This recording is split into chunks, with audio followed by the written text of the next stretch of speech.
Have you been told that you can invest in real estate with no money? I am here to tell you every Sunday, Dan Borrero and me, we go live to just give you the real information about how we have been investing in real estate for over 50 years combined. And as I watch these gurus keep talking about making money in real estate with no money and getting paid, getting all these checks in the next 30 days, it really burns me up. And I'm here just to talk to you guys about my experience. And neither one of us want to say that you can't do it with no money and you can do it in 30 days. However, for the majority of the people in America, we don't experience doing real estate with no money and doing it, making money in 30 days. Okay. So I just want to make sure we're clear before we get into our training for tonight. Dan Borrero, how you doing, buddy? What's going on, Mr. Haskins? We're a little late tonight, huh? Sorry about Yeah. that. I want the audience to know it's my fault this time, not Chris's fault.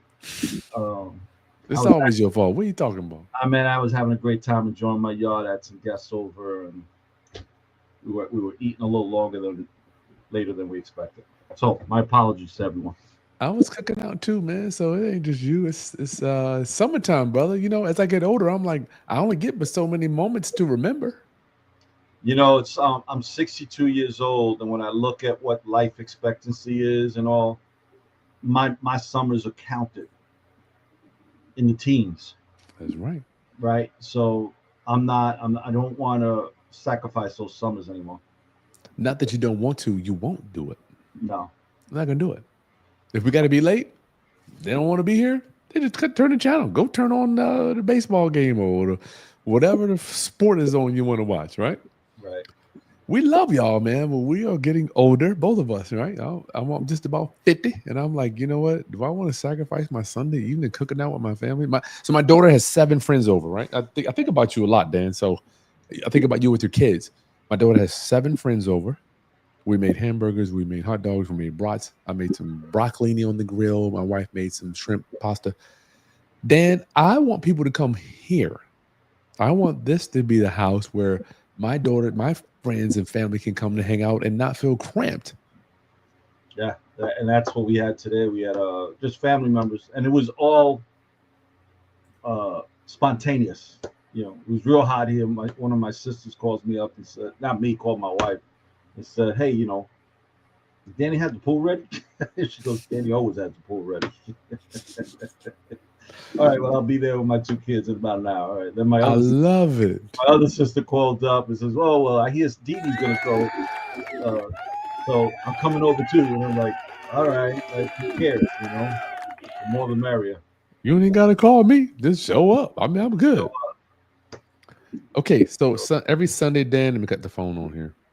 I got so much to share with you guys. Roadcaster Pro. So I want to, while Chris puts up the phone number for everyone to call in, I want to just go a little deeper with what Chris said when he opened up. The truth is, you know, Chris and I, we talk about this all the time. We see other people advertising, "Hey, you don't need no money to be a real estate investor." And, you know, I'm not trying to put anyone down. By no means. That's not what we're here to do. Or say to people a line. But the reality is, at some point, you need to have money. So let's say you're paying somebody, says, "Oh, you could be wholesaling. You don't have to use any of your own money." There is some truth to that in some cases. But the reality is, you need money to pay that person to teach you how to do it. You need money for the mailings. You need money for the assistant, you know, the skip tracer. You need money for the text messaging and the emails. Software. You're going to need money for all that. You're going to need the money. Dan, tell them about years ago when we were in the business. There was no software. There was no text messaging capabilities, no dialers. Talk about that a little bit. Everything was, you went down to the city, whatever that apartment was for that particular county or that particular town that would have access to those records, and you would have to go through them one by one. Or if you had a specific address, it would cost that made it a lot more easier. But the truth is, you know, you could spend the whole day there and maybe come out with 5 to 6 possible real leads, and then you'd have to do that every single day, and then you would have maybe between 25 and 30, and you'd be lucky if you closed on one of them, and I that meant love it. not only the mailing, because the mailings people kind of just throw them out, but usually I would get a response around the seventh to eighth mailing. But what worked best was me just knocking on their door. So things change, y'all. And I want to ask Dan. I don't think that you can do this business now without having a monthly software. No. Now, years I keep telling people, look. That's what goes back to the no money. How you gonna run comps? How you gonna get somebody's phone number? How you gonna know what's being sold? How you gonna know what they owe? How you gonna know what they bought? I mean, I mean, now we get all that at our fingertips. I mean, we still. I mean, I pay about 100 and change a month. What are you paying, Chris? I'm paying $97 a month for software. I mean, you got to. If you don't have the software, everybody else got it. So the no money thing, and I think about, Dan and I both talk. I'm like, we're not the guys. We're just not the guys. Yeah, we're not the people that you want to listen to if you want to figure out. If you're looking for shortcuts to this business, we're not the guys for you. Yeah. If you're looking for the truth about this business, then stay on. It's rough, man. I know it's rough, y'all. All right, let's look. Search volume. Let's see what's searching today, Dan. What's Islam Makachev? Who that? Couldn't tell you who he is. Got 500,000 searches on that. Canada, Guatemala, Flamingo. Y'all tell us in the chat where you are. Give us your name and where you're chiming in from. Who won the Jake Paul fight? Don't know about that. Costa Rica, Mexico. You seeing anything, Dan, that's popping out for you? Nope.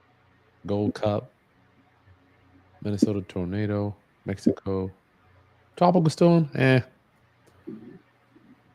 Guys, people are not concerned with their finances at all. U.S. Go back. U.S. Sky versus Spark. I don't know who that is. Let me do 50.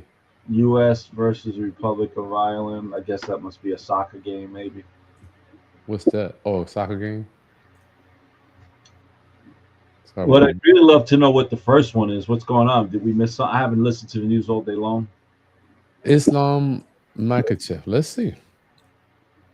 We're going to get to real estate, y'all. We ain't going to leave you hanging.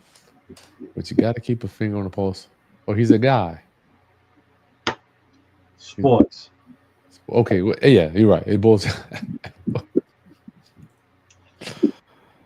Guys, I've said this in the past, and listen, I'd love for you to call in with your questions. We're here to talk to you about whatever your concerns are.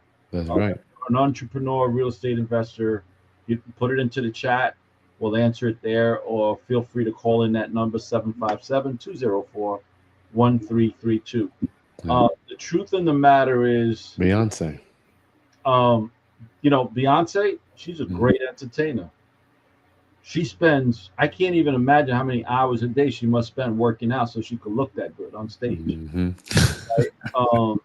I can't even imagine the hours that she spends before she goes on tour, just organizing and look, she's got people that work for her, but she still has to assemble all those people, manage all those people. That's right.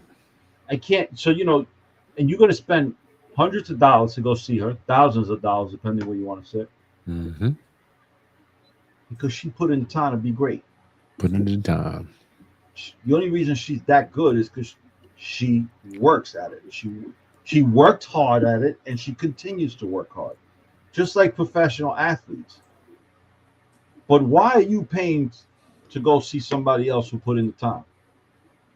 Why are you not putting in the time? Something, brother. So, Dan, let me bring up a deal we're doing.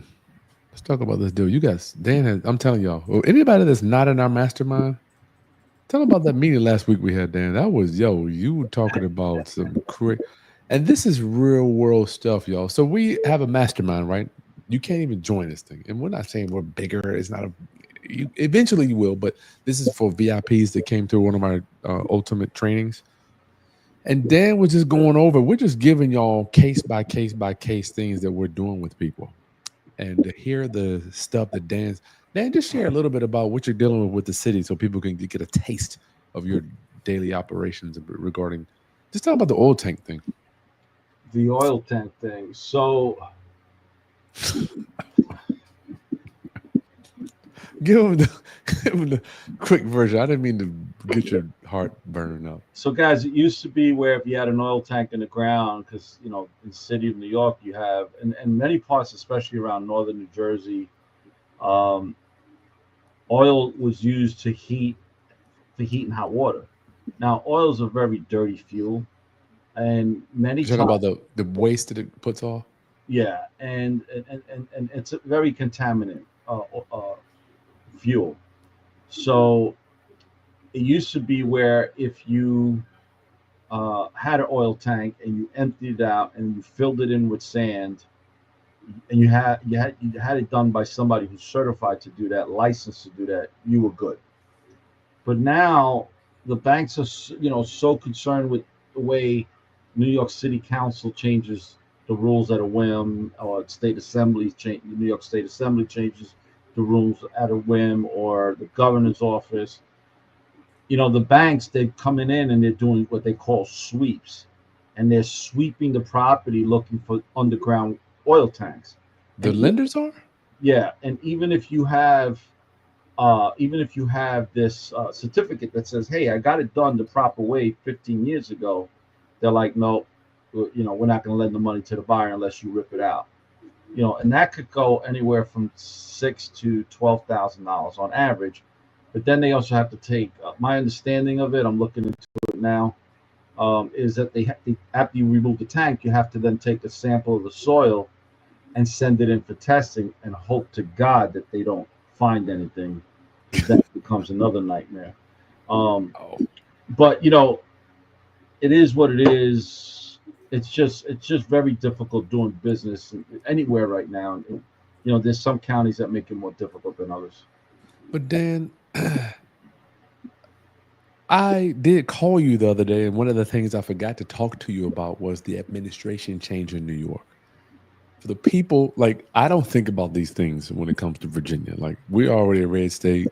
It is what it is, you know. But for you, Dan, I have empathy for you, and talk about the people that look at you like you rich SOB, you making money. I Help us just understand. I just did a video. I just posted it today. I'm a little surprised at how Saw many. that about You saw that? people might be. What did you say? People might be. Which one was that? Yesterday's or today? Maybe yesterday you said you might be offended by what you're saying. So New York City, there's some fools that think putting graffiti on your property is art. If I didn't give you permission, I didn't pay you, or you didn't pay me to use my wall as a canvas, it's not art. It's vandalism. Hmm. Um, so I'm just getting. So I literally drive around with a can. I drive around with 2 cans of spray paint, and then with aluminum spray paint for the gates, because they always on my commercial properties, on my garages, they're always putting graffiti on them. What is that for? You're spraying over the graffiti? I'll just spray it over aluminum color that matches the gate. Hmm. What happens is sometimes if there's slight wind or breeze, you can't really use the spray because then it goes everywhere. Hmm. So we have to actually use a brush and a can. A little. Oh, thin. No, I use the 3.5 inch brush to make Oh, it okay. quicker. But the point is, there's a lot better things I'd rather do with my time. Now, the one I just did, I just happened to be there at 6:30 in the morning. My guys don't show up until 7. Normally they do it without even me, because I also, on every property, I leave spray paint as well as the brush on paint in the basements of every property, because I don't want to see it. That's And terrible. yeah, and the thing is, I always remember one time, this one person kept tagging my one particular building on the gate, and I was out there one morning spraying over it, and the kid must have been about. And let me preface it. Let me pretext this, guys. I must have been about. I was under 30 years old. I was filled with a lot of piss and vinegar. And the kid comes up to me and tells me, "Yo, why are you always buffing out my letters?" He told you that? He was about 15, 16 years old. I was like, I'm looking at him. I says, "There's no way this kid is asking me that question." And he says it again, but he gets in my face like he's like if it's body language is to threaten me, oh, I couldn't help myself. I grabbed him by his hair and I took the can of spray. I was spraying it all in his face. I swear, Oh my I swore Lord. that this kid was gonna come back with his father or somebody to kick my ass, but he never did. Thank God. Wow. Would I do that today, people? No, I would not. But like I said, I pretexted. I was about 30 years old. I was full of piss and vinegar Unbelievable. all the time. Oh my gosh. Needless to say, I never saw his tags on my gates ever again. So he was talking to you like you were messing his stuff up. Like, like, and he did mention, don't you know how much that costs in paint? Wow. Yeah. Y'all call in with your questions, comments, 757-204-1332. Dan, we're going to be in New York July 19th, y'all. July 19th. Is this only for ultimate real estate investors and unleashed? It's going to be the people who attended the Ultimate Landlord Survival Guide.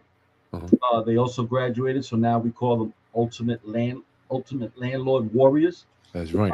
Um, and of course, the Mentorship Unleashed. For those of you who don't know, I do a free mentorship class every single Wednesday night at 8 p.m. Um, those are free. I've done 144 of them, but I do have a video library. We call it the Mentorship Unleashed of all of those classes. So the people who subscribe to that, and that's only right now, it's on sale for $295 a year. Um, for those people that subscribe to that, they're going to be invited to the networking event that Chris and I are throwing. It's free to attend, only for the Unleashed members, as well as the Ultimate Landlord Survival Guide students that became Ultimate Landlord Warriors. That's going to be on the 19th. We still haven't disclosed where, but it will be in Brooklyn, probably like in a brewery or something like that. We're going to email that out, right? I don't want to put that public. We're going to email that to the people, correct? Okay, cool. Yeah. So now, if you guys are interested in joining our next Ultimate Landlord Survival Guide, the link is below. Yeah. You can sign up for the wait list. The next class will be in September. That's right. I got to tell you, Dan, if you ain't trained up, I see it all the time. Landlords getting the floor wiped with their faces, and I feel bad. Even more incredibly in New York, I'm like, Listen, right now there's a push for rent freeze. Right now, I feel like landlords are being vilified, like we're villains, when the reality we are the providers of housing. Mhm. People say, well, the government does that too. Well, they do. How's that working out for the people that live there? So the point is, Carla, hold 1 second. every single state, city, and county is experiencing a lot of backlash to landlords. There's a lot of new laws that are coming out. How do you manage your tenants? How do you make sure your tenants aren't managing you? How do you manage your property? How do you manage your team? How do you develop a team? Right? What is seasonal maintenance? When should you be doing seasonal maintenance? What part of the maintenance should you be doing per season? Right? How does that increase tenant retention rate? Right? How does that decrease your tenant turnover rate? How does that increase your cash flow? If you want to learn that, just sign up. It's below. It's free to sign up, and you'll be put on the wait list. And you will get a call from Chris and I. That's right. We're going to come back, Dan, because I still want to talk to you about your administration shift up there. It's crazy. It's very Good crazy. Lord. Caller, you're on the line with Chris and Dan. State your name and where you're calling from. Hey guys, I'm Kenny calling from Florida. I got a question because I'm trying to figure out the best strategy regarding. I have a property that has over $200,000 in equity. I wanted to take the equity and actually purchase another property. Just trying to figure out the best way to approach the bank about doing that. Hoping you guys can give me some information. You want to refinance that out to buy something new, correct? If that's yes. Yes, I got a low interest rate though. It's got a 2.75 interest rate on the property, but it has $202,000 in equity.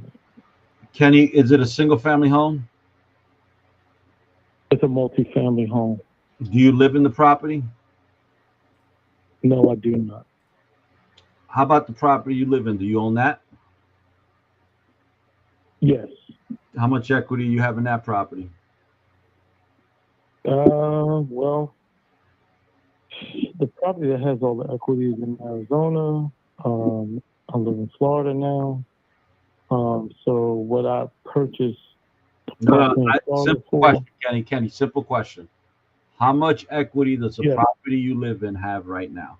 Well, that's the property that I'm living in. It has negative equity because Florida's going through a reset. So negative. Okay, cool. Yeah. What it has a net? What did he say, Chris? No equity, No zero. equity. All right. Look, the reality is this. I am not a person who believes in leveraging existing property, especially when you have a mortgage of 3.5%, because you're not going to get that mortgage now. You're looking at about 7%. Because he can't get a he. Were you going to a HELOC, Dan? Is that where you were Yeah, going? that's Okay. what I was going to. So if you find yourself in that position, I like to do HELOCs because I look at my HELOC as a bridge loan. Mhm. So, and I'll give you an example, Kenny. You could go and buy the property, for instance, for 200,000, and let's say you need another 50,000 to fix it. You're at 250, and then you got your closing costs. When you go to buy it and sell it, so let's say you're at depending what part of Florida you're in, you're at 290. But let's say the property is worth 400, so you have $110,000 spread. So, but if you use your HELOC and you know exactly how you're going to get out of the property and pay back that HELOC over 6 to 9 months, then that HELOC is used more as a bridge loan. But you have $200,000 in equity. If you don't, the question is, if you do a refinance and you're going to get 7%, and you pay off the existing mortgage with the new mortgage, and then you take 200,000, you got to look at what your cash flow is going to be to determine if you're putting that property at risk. That's the problem.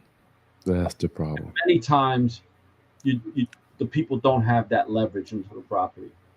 Kenny, do you have enough cash flow to take the money out to cover all that and still make money? Um, Short answer, yes, but the 2.75 interest rate is what I know I'll never, like you guys were saying, I'll never get again. Nope. So that's why I'm very cautious about even messing with it because So I just don't see those type of risks let me that's going to come. But then coming back. let me tell you how I've done it, and I'm sure Chris has done it the same way.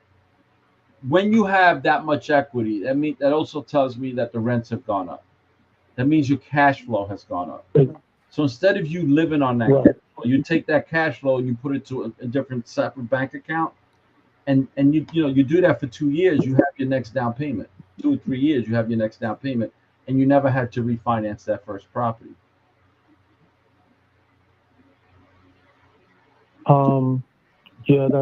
Yeah, I mean, I was gonna also look at like I've got enough in the IRA to where I could do it. And I was thinking about self-directed, but I just don't like using my own money. You can't use yourself directed on that Yeah. house.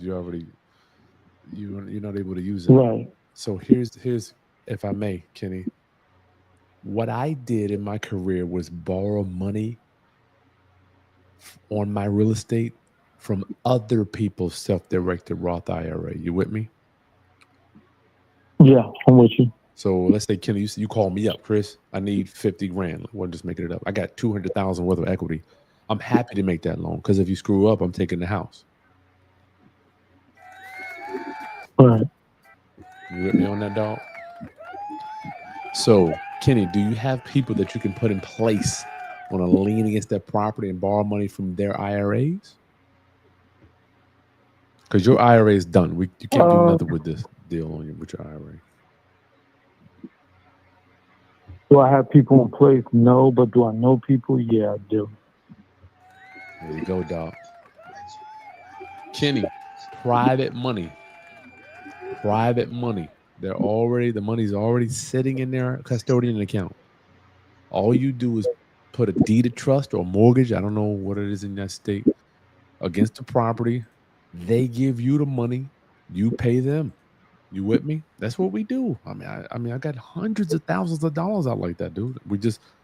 They link it up with me. If I need the money, I send them a text, email, they wire it.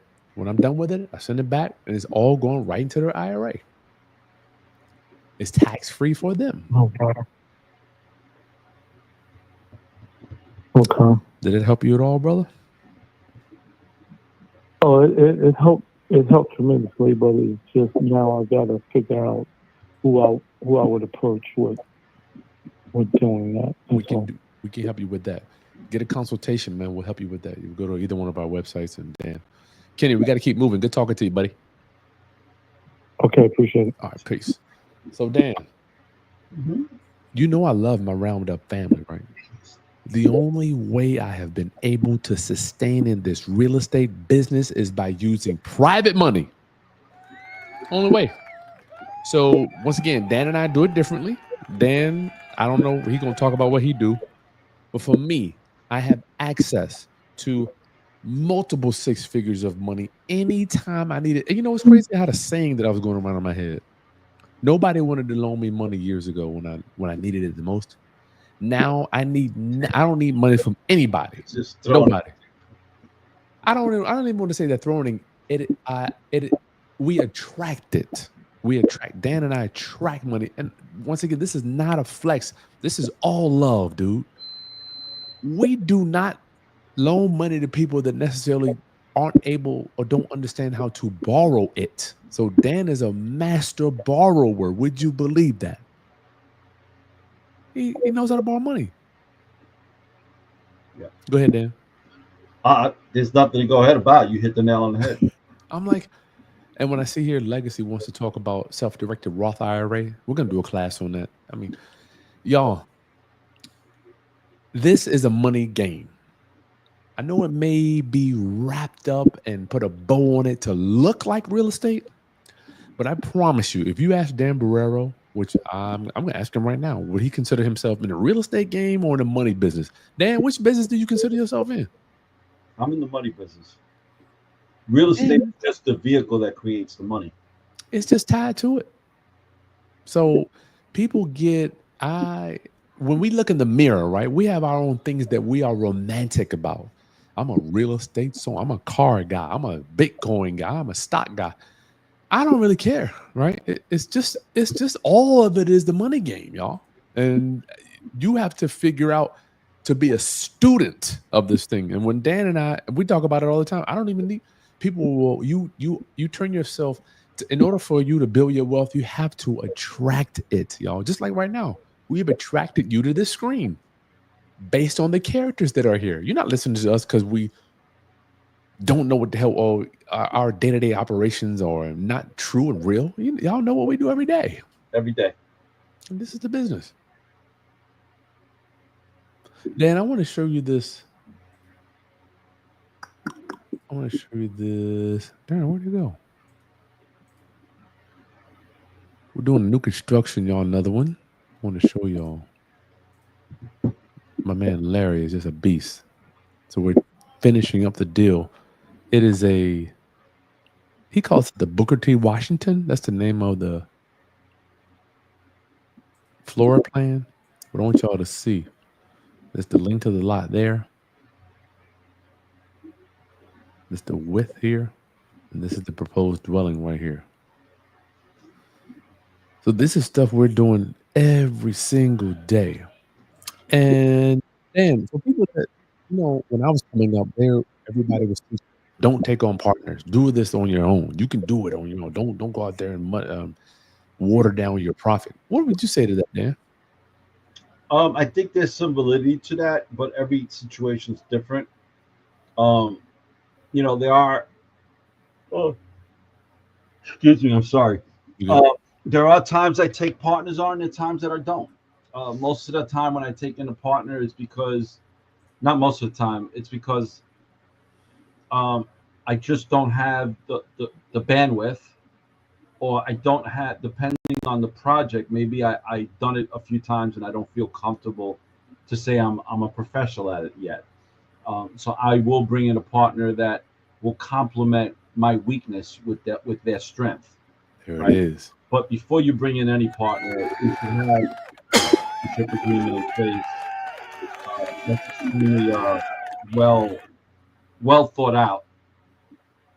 And if you can't come to an agreement with the partnership agreement, then you know the partnership's not going to work out. At least you didn't spend money or get into the deal. It's like it's like when you get married, the conversations you're going to have with that prospective spouse better be deep, so that after you're married, you're not worried about the divorce. But one of the magic words you said, somebody's going to compliment something that you can't necessarily have the bandwidth to do. I think that's important because it's like you're not gonna have two money people going in to do a deal. You're not gonna have two contractors going in to do a deal, right? It's just not. Both of y'all, we trying to do the same thing. Hmm. And I think we need to be more strategic. Remember, Patrick was saying strategic partnerships, Dan. You got to be strategic with this thing. Why do we think that?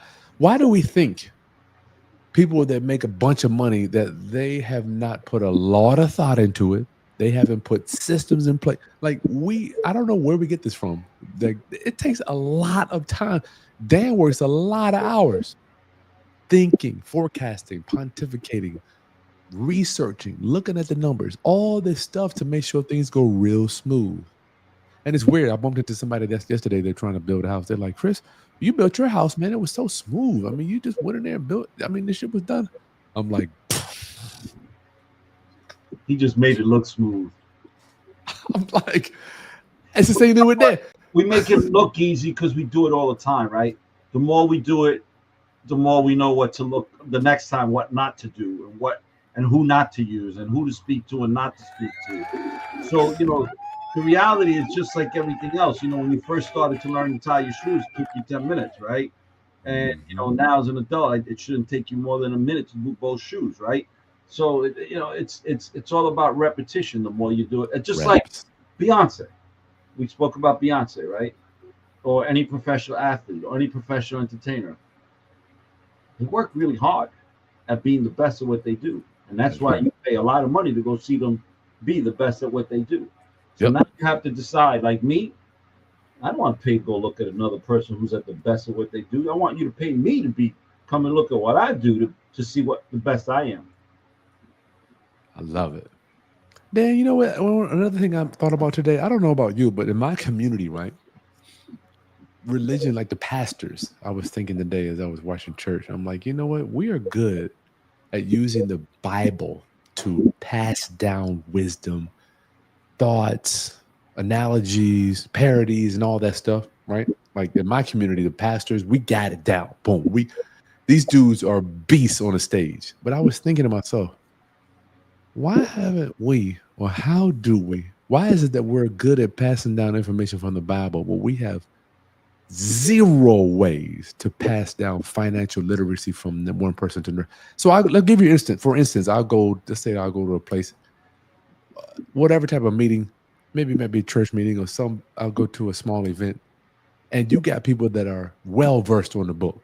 They're well versed. They can break it down. I'm like, cool, man. Let's talk. Let's do that, and let's talk about how we go make some money, right? Let's do that. But tell me how we can do that. Well, we gotta. I'm like, my culture hasn't figured out how to do. Is it the same for I you? disagree with you. Go ahead. I was just talking to a friend of mine, telling him how I'm at awe with the black community on how they've organized themselves to teach financial literacy, and all around using social media.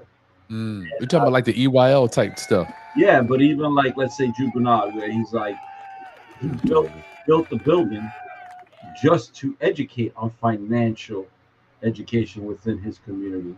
Wow. right? So he calls it the Brooklyn Bank, you know. Mm. Whereas I don't see really that going on within the Hispanic community, and that was my argument with the person I was talking to this week. You know, why are we not ripping a page out of the black community where they're taking the time out and effectively teaching their community and starting and they're going after the young people, No doubt. right? Um, why are we not doing that in the Hispanic community? So it's Well, you see it. Okay, so let's stay here because the majority of our audience is we know who you guys are. So for me, with the Bible, like that's the book that we use to pass down wisdom and stuff, and where we at, right? But I'm like, we have no playbook for our financial literacy or our financial wisdom. Like we can't even have a conversation about it. I'm talking about for the masses, Dan. You got the EYLs and the Jude Bernards and a few guys. I'm not saying everybody, but I'm saying generally speaking on a whole. bro, How are you? it's a cultural thing. Just like how the Italians, the food is a cultural thing around the family and the dinner table. You Hold on, know, hold 1 second. let's look at the Jewish people. You know, and I have a few Jewish friends, and I'm not gonna lie to you, I've learned a lot from them, and I've incorporated a lot of their culture into my home. I love it. I love the one with the reading too. I love Yeah. that. So one of the things, and Chris and I have spoken about this privately, is I remember, you know, what I learned from my Jewish friends is there's no TV in their rooms. Nope. There's no TVs in their living rooms. It might be, you know, all they have is a living room, not a, like if they have a den, you know, there's one TV in the whole house. Doesn't matter how many people, but the TV is not the 1 second. center of the room.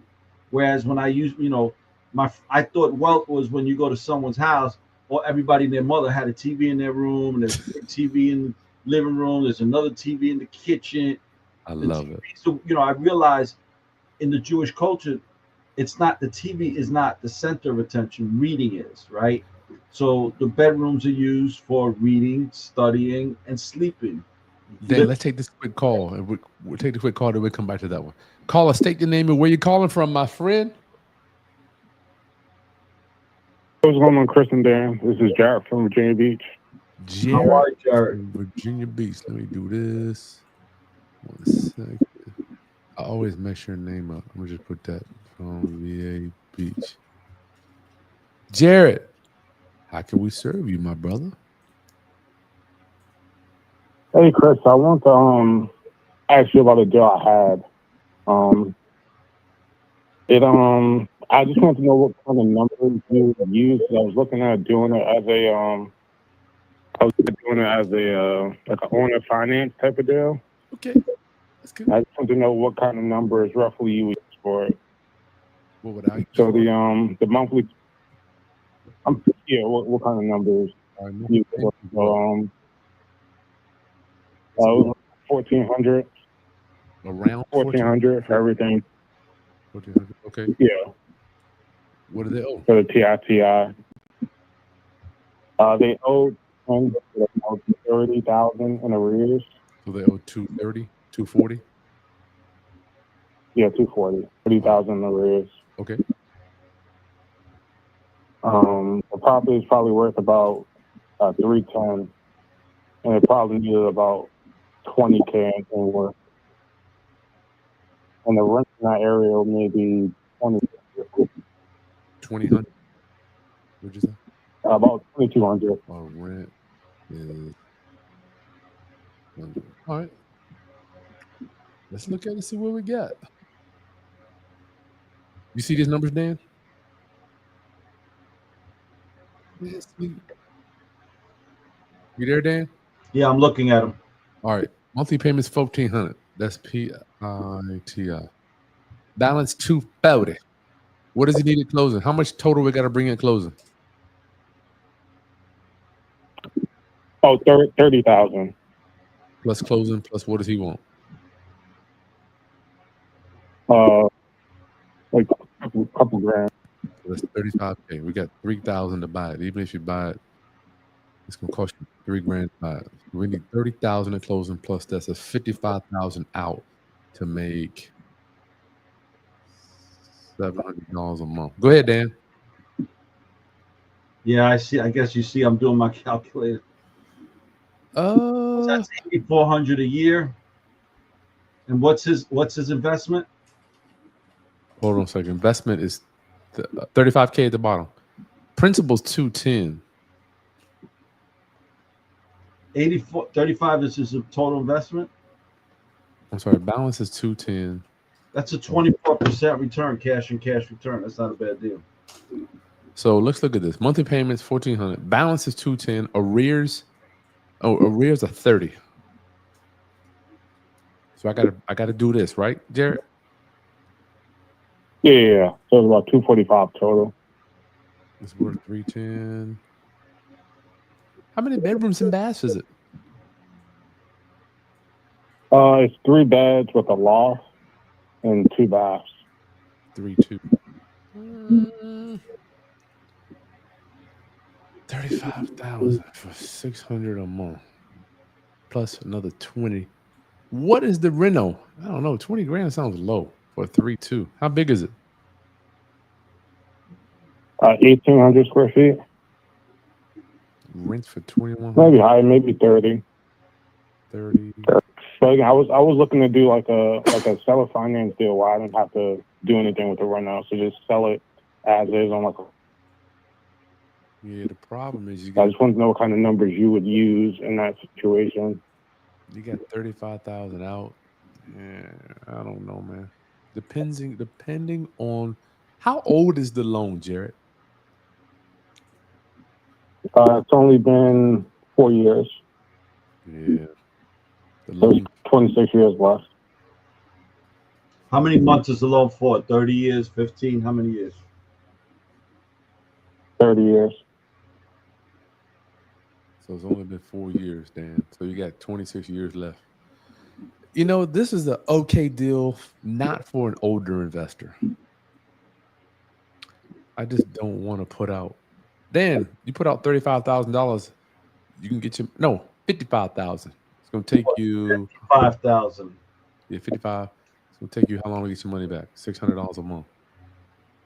Should take you 10 years to get your money back. I mean, I don't even. Dan, I'm doing the numbers. Hold on. 10 years to get my money back. I hope y'all are looking at this because I mean, it's a 15% return. Yeah, but you got vacancies, Dan. What are you talking about? You know it's more than that. You got vacancies, you got more repairs. It's always more. Right? So Chris, I'm asking about it as like a lease option type of thing where I don't have to do any repairs, anything. Even the $20,000 in renovation, I wouldn't mess with. I would tell whoever I sold it to do the rent out. Would it not work like that? But you still got the 35 out, dog. Yeah, I know the 30's still there. No, it's 35. Don't. If you think 5,000 is not enough money to talk about, I would gladly take 5 grand from you, my brother. So we got 35 out. Let's say, how much down payment you think you gonna get on the ugly house? Maybe 10,000 was what I was looking at potentially. Yeah, but here's the thing: what people don't understand, Jared. Do you think you can sell it the next day after you buy it? Probably not, no. Yeah, so you got 3-4 months. I mean, you got 1,400, whap, whap, whap. Let's say you got 35 out, 36, 37, 38, around 40. Because these buyers that buy ugly houses like that, they're not sitting around waiting to buy these things. You know, you got to find these guys, you know. They're not like, I mean, yes, they're in the market, but as you stay in the business, you'll understand that it takes time to find these buyers, buddy. Yep. It takes time. That's not to say that they aren't out there. Yeah. So you have to look. Carry course. There you go. I was the same way. Yes, they're out there, Jared, but it might take you 3 to 6 months to find that buyer. Okay. Who's gonna pay the mortgage while you're waiting? Right. I'm asking. I don't know. Maybe you get the seller to pay the mortgage for 3 months. Oh, definitely not. You know? How do you know? I've done it. You got to use a technique called all right, I'm going to give you a quick thing to let you go. In fact, I'm going to go ahead and clear the line. Jared, I'm going to give you a lesson real quick, okay? I'll talk to you. Jared. Okay. All right, peace. Yeah. Dan, we got to get to this governor thing. Not governor, mayor. I got to hear this mayor. Matter of fact, let me cut the line off. Dan, in business, something that I learned, there's something called the punishment technique. Punishment technique. I don't want everybody to understand when you miss happy hour. Say happy hour. What's your guy's restaurant this week that we go to, Dan? What's the name of the restaurant? Graciella's. Graciella's. I love it. I can't wait. Y'all, I wait. I already told Dan I want to get my gelato. I want my pizza. So if you don't go to Graciano's between 5 and 6, the punishment in the marketing is you pay more for drinks. Right? This is a punishment. So, Jared, when someone is behind $20,000, their actions warrant a punishment. Like when you show up at Graciella's and happy hour was from 5 to 6, there's no love lost. It's just your punishment is your drinks are going to be $2 more, right? So when you're behind on mortgage payments, Jared, there's no love loss. It's not a disrespect, but you deserve. You don't mind, like when you have to pay $2 more for drinks. Don't mind because you didn't show up between 5 and 6. So when you're behind on mortgage payments, 20 grand, you don't mind having to pay some money to close a deal. So Jared, for you to ask somebody that's $20,000 behind, how much can they put in? It's okay because they're outside of the happy hour. Okay, buddy. You got anything on that, Dan, or you good? I'm good. Yeah. So, Deborah, one of our ultimate landlords in the building. Chris, they go hand in hand. There are over 500 scriptures in the Bible about money. I agree. I agree. We just need to figure out how to get them stories down. Dan, this mayor thing. Are you losing any sleep, or tell me about what you're thinking, dog? Why do y'all always carry? I don't get it, man. Y'all the richest city in the country. Y'all always trying to rob and steal. What the hell? Well, it depends who you're asking, right? I mean, this is the first time that I can remember that we have a mayoral won the primaries, and he won the primaries, and he calls himself. I mean, I remember when, even if this is what they were, they didn't want to call themselves this, but he boldly calls himself a Democrat socialist. Democratic socialist. Yeah, and then I don't even know what that is.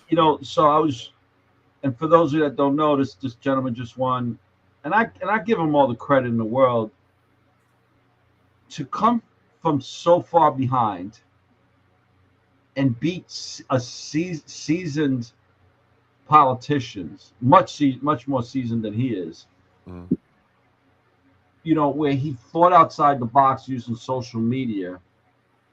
He reminds me of Obama when Obama used social media to win the election. I think I think this person is a very smart person. I just disappointed that he's using his intelligence for such to promote a system that clearly shows it doesn't work. So the point here is that he wants to do rent freezes on rent stabilized apartments, and that's great. He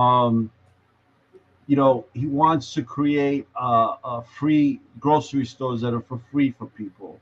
Wow. He came out and said he wants to raise the real estate taxes in white neighborhoods. So he's going to raise real estate taxes in general, but this came out in the New York Post, so I don't know how true that is because I'm a little apprehensive getting my information from just one news outlet. But he wants to increase the taxes for every business in the city of New York to pay for all these free things, including free bus fare and train fare. Look, people, the truth is this. I always remember Margaret Thatcher. For those of you that don't know her, she was the Prime Minister of England when Reagan was the President of the United States. Both Reagan and Margaret Thatcher had a really good working relationship when it came to foreign events and foreign affairs. And Margaret Thatcher took over England when it was during the process of a major economic collapse. And she was asked in an interview when she was on stage with Reagan about what was going on back home and how did she feel about everybody, protesting against her, because she said, hey, you know what?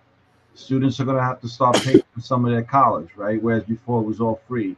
Hey, you know what? We're going to have to cut back on all the free medical service and availability you have. You're going to still get it, but you're going to have to wait a little longer. So, basically, her response to him was, when she was asked that question, socialism is really good until somebody's got to pay for it. Wow. Well, That's deep. We know how socialism worked out in Venezuela. We know how socialism, there are different degrees of socialism, but socialists never say they're communists. They say they're socialists, and then they work towards communism. So we know how communism has worked in Cuba and Venezuela. We know how it's worked for the SSR. That when they're a bunch of individual countries instead of under one umbrella. So there's a history that we know that doesn't work. Wow, man. Why are we trying to incorporate something into our city that's proven to not have worked? I really have empathy for you, brother. And I know not like you're gonna be okay either way, but I'm just saying, just for the average landlord, Dan, the ordinary guy's got one or two doors. Oh, we're screwed. Everybody's screwed. And it's weird. I just read that your median rent for a studio is $3,000 a unit, but then you got the most homelessness. Why is that? Why you got so much homelessness in a city where there's so much money going around? I think that's not a one. That's not a one answer. That question doesn't have one answer. That question has multiple answers. The truth is, we need money for that, right? The truth is, there's not enough mental health facilities for these people. The truth is that sometimes some people just can't be helped because they don't want to be helped. That's true, right? And I'm not saying that's the case, but I'm saying there's a lot of this. That's a situation that needs to be attacked from multiple different directions. Okay. And it's got to be a coordinated attack. Again, but I'm not a politician. That's above my pay scale. I got you. What I will say is this: they just passed a law where the real estate broker's fee now has to be paid by the buyer. In New York City, it used to be when a tenant wanted to rent an apartment, they had to pay the real estate fee. Now the law has changed and says, the city council came up with this law, says no, the landlord is going to have to pay. Not a problem. There's an article I just read, and I want to read a couple more to see how the validity of it. But it basically says, within a week from the time that law came out, the average rent went up in the city of New York by 15%. Good God, man. Which is what I was saying from day one. I didn't know what percent. So let's say the real estate fee is $3,000. Let's say it's $1,200. Let's make it simple. I'm now going to charge $100 more per month on that apartment. Pass it on. So I can get my $1,200. Pass it on. The problem for the tenant is this. My rent increase is going to be based on $1,200, not $1,100.